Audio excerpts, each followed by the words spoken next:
DL moody. DL moody గారి పూర్తి పేరు డ్వైట్ లైమన్ మూడీ. అమెరికాలోని నార్త్ఫీల్డ్ పట్టణస్థుడు. నశించుచున్న ఆత్మల రక్షణ విషయమై మూడీగారికి ఉండిన ఆసక్తియే ప్రభువు ఆయనను వాడుకొనుటకు మూలకారణమై ఉండెను.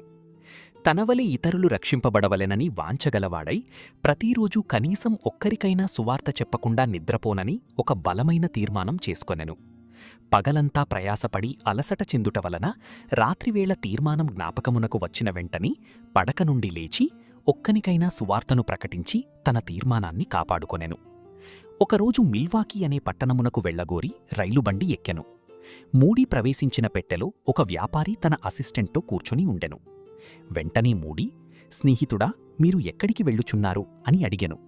వారిద్దరూ మిల్వాకీ వెళ్ళుచున్నారని తెలుసుకొనిన మూడీ సంతోషంగా, మనం కొంత సమయానికి మిల్వాకీ చేరెదము, అక్కడికి చేరిన వెంటనే పని ప్రారంభించెదము, మీరు రక్షణ పొందియున్నారా అని అడిగిరి.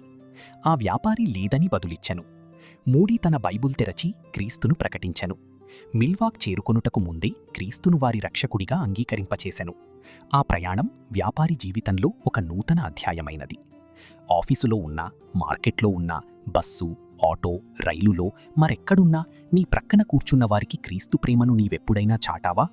ఒకవేళ చాటకపోతే ఈ రోజు నుండి ఒక తీర్మానం చేసుకొని అగ్నిలో నుండి లాగినట్టు కొందరినైనా రక్షించు.